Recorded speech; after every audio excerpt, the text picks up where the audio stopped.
Chapter 17. Why do I have an ugly-ass gnome in bed with me? Cat, go back to sleep, Mackenzie mumbled, pulling a pillow over her head. You don't understand. We have a gnome in bed with us. With an energy Mackenzie couldn't fathom, Cat sat up in the double bed they were sharing and waved the offending object in the air. Her movement jostled the mattress, and instant nausea had Mackenzie moaning. What?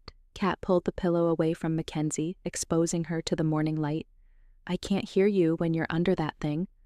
I said go back to sleep. But I'm awake. Make yourself unawake. Mackenzie knew she was fighting a losing battle.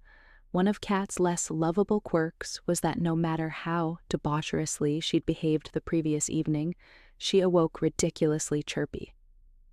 I'm never drinking again, Mac vowed, dragging herself into a sitting position and leaning against the headboard. Are you going to be sick? Cat asked brightly. Mackenzie answered with a murderous expression. I tell you what, you tell me what's going on between you and Jake, and I'll get some water and Tylenol. Cat wiggled her eyebrows mischievously. What? Don't play coy with me, Mackenzie Lyons. I saw the finger-sucking that went on last night. The what? But hazy images were assaulting her memory, and she half considered making a run for the bathroom. Maybe I am going to be sick. Sit still and spill your guts, and then I'll get you water and drugs, Cat sing-songed. You're evil. And you're keeping secrets. Spill. We've been intimate, Mac confessed in a rush, throwing hands over her heated face and peeping at Cat through her fingers. Been intimate? What are you, some 18th century damsel?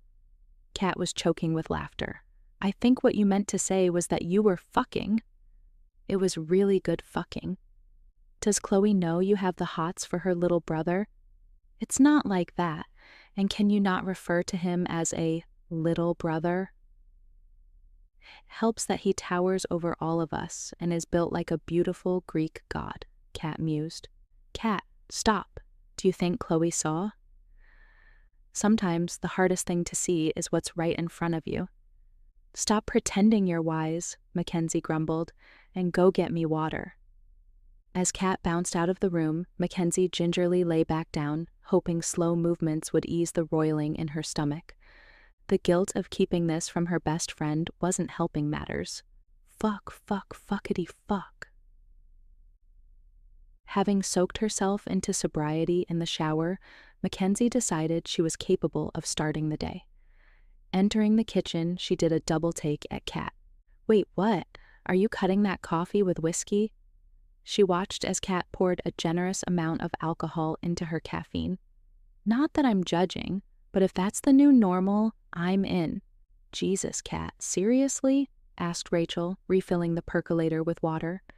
Even the smell of that whiskey makes me want to barf. I'm on cafeteria duty this morning. I need it, Cat insisted, recapping the whiskey bottle and stirring her mug. I don't cook. I hate cooking. And now Mayor Dickhead has me cooking for the whole freaking town. So we're not having breakfast here? Mackenzie asked, looking at Chloe for clarification. People are pretty much eating in their homes until they run out of food, and then having meals at the middle school cafeteria. And because the council has taken control of all the businesses on Main Street, we have to rely on rations they dole out, she explained. But this has only been going on a few days. Surely most people haven't run out of food in their own homes yet, Mackenzie said. We had a 30-hour blackout the day before yesterday, which spoiled pretty much everything in fridges and freezers. Cat took a sip of her coffee. The supermarket has a backup generator, so everything there was fine. But here, we're living on cereal with no milk, pasta, and a couple of random cans of food. I wouldn't be surprised if Townsend orchestrated the electrical failure, so we'd have to rely on him more, Chloe added dolefully. So how do we get rations? Mackenzie grabbed a mug for herself. The council puts up a chore list, and you have to report to some kind of duty, which is monitored by a councilman.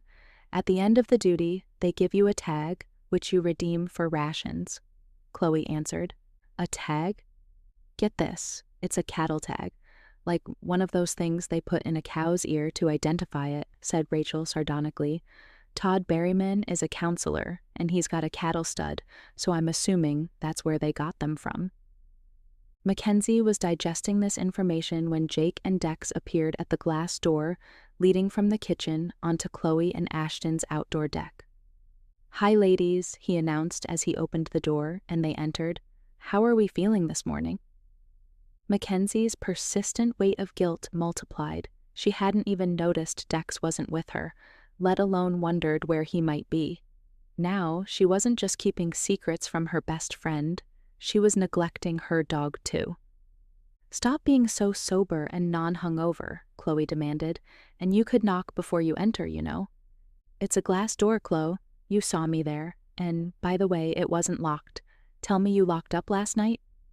A sheepish expression was her only answer. Mackenzie bent to smother Dex's head in kisses, wishing she was alone with Jake and could smother him in kisses. "Can you pour me a coffee, Rach?" Jake pulled out a chair at the table and sat down next to Mackenzie. "Morning, gorgeous," he whispered, his warm breath making her catch her own. Mackenzie narrowed her eyes at the dramatic waggling of Kat's eyebrows and concentrated on breathing evenly, ignoring Jake. So much for him playing it cool in front of Chloe. She was lusting over her best friend's little brother. What was wrong with her?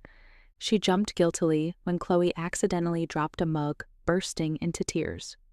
"Chloe, what's wrong?" "I feel like shit, and I can't find my favorite mug, and it's killing me that I don't know where Ash is." Chloe snuffled. "Wherever Ash is, he's trying to get home to you," Jake reassured.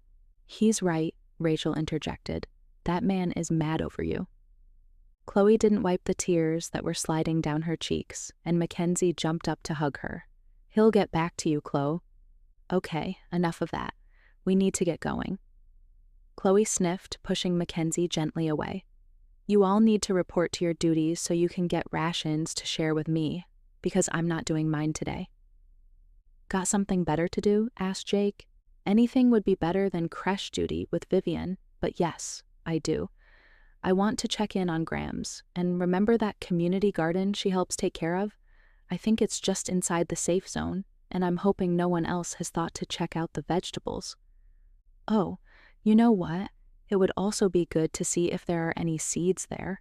We should probably try to plant some vegetables ourselves," said Mackenzie.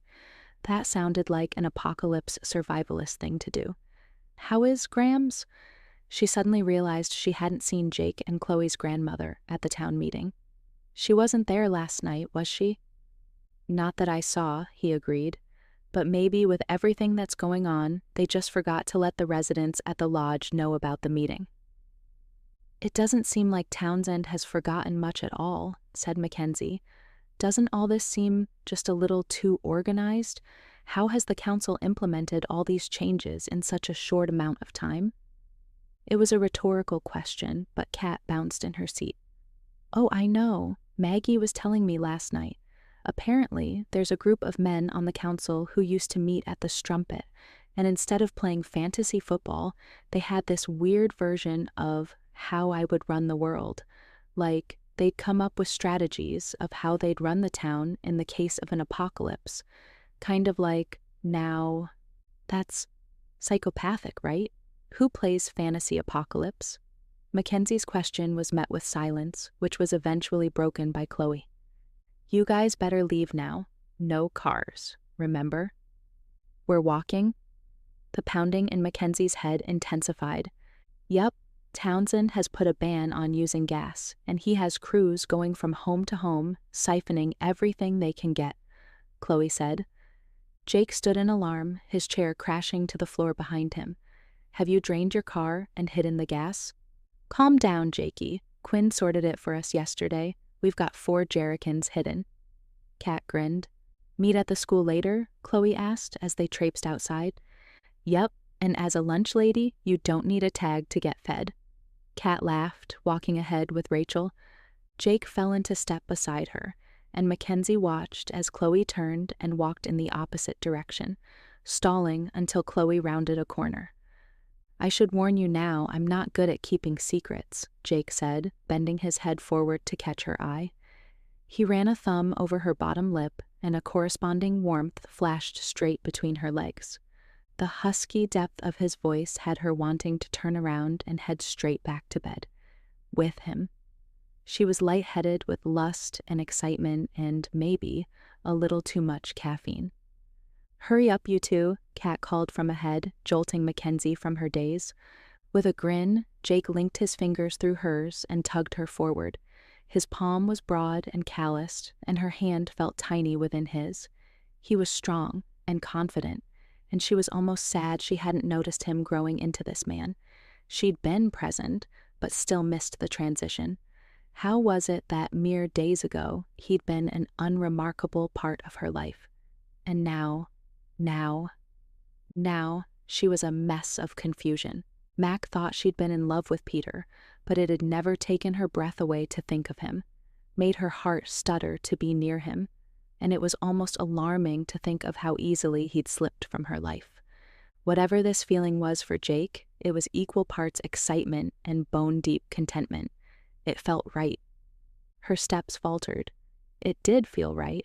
So, was it really so wrong? Maybe they could give whatever this was a chance. Noticing him watching her, she blushed.